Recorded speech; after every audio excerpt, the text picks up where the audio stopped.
Okay, this is design tips and tricks, structures for desk areas. Let's talk about desk areas real quick. So what you've got here is about a 4-foot span, same thing, about a 4-foot span.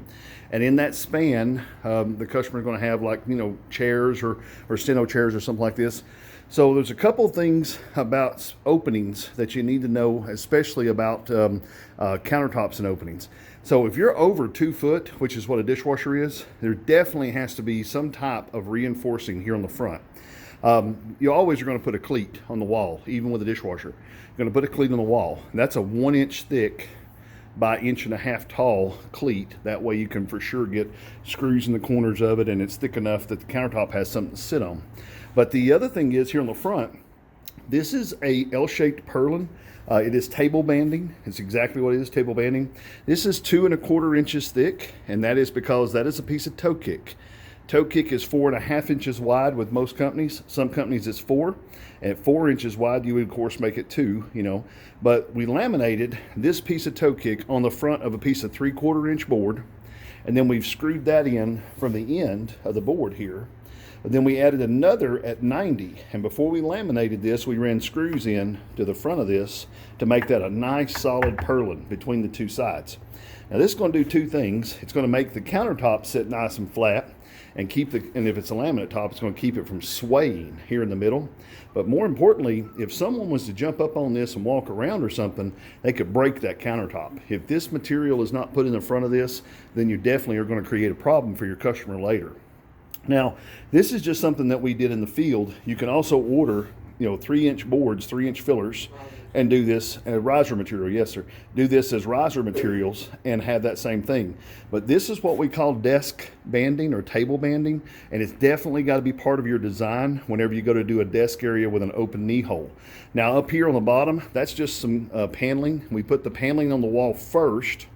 We sandwich the actual paneling behind the 1-inch boards that we're putting on. That keeps the paneling from ever coming loose.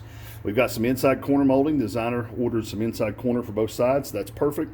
Why is that? Because that panel only comes in a 4-foot piece. This is a 4-foot opening, but that's 48.5 back there because of the 1/4 inch reveal, okay? Now we also put this piece behind the 1/4 inch reveal so that this doesn't delaminate. If you was to put that piece up here in the front, then it'd be really kind of easy to rake off there by somebody pulling from underneath when they pull in with their chair or whatever.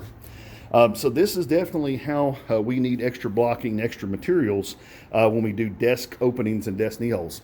Now let's look at one more. This is going to happen a lot. This is a end panel, dishwasher end panel, and if you look, it comes from the factory with a finished end. So the designer on this one ordered us a skin for the inside of it. No problem. We just skin the interior so you have a nice finished interior. Inside corner molding again on both sides. But this leg is just kind of hanging out here. There's nothing holding this leg in the air. So on this one, we're about a 1/2 inch in the air. So we added a piece of board underneath, and of course we put some silicone underneath that for the leg to be solid. But the other thing is by adding this 2¼ inches here in the front and putting it behind the material, now you can add screws in, staggered screws in the back to be able to make sure that that has a nice perpendicular straight line, plumb line to the floor. And if someone hits it with their feet or whatever, it's not going to be as easy to knock out from underneath. Of course, we're going to go out here. We're going to put some pieces here with screws. We're going to run some scribe molding right along the top edge of that. Some scribe molding down the ends here to clean all that up, but to hide the screws. But this is very strong. This is definitely, see, I can't even move it. This is definitely the way that leg is going to support the materials. And again, you're in a situation where if somebody's putting stuff on top of the cabinets up high and they want to put, stand on this and walk across, you've got to kind of think about all the situations so that your countertop doesn't get broken and nobody gets hurt. But this is how we do desk knee hole areas if we do not have any extra materials. We just take some 1x materials and some toe kick, and we fix this up like this. If you have any questions about this, feel free to give me a call at 423-650-1051. Have a good day.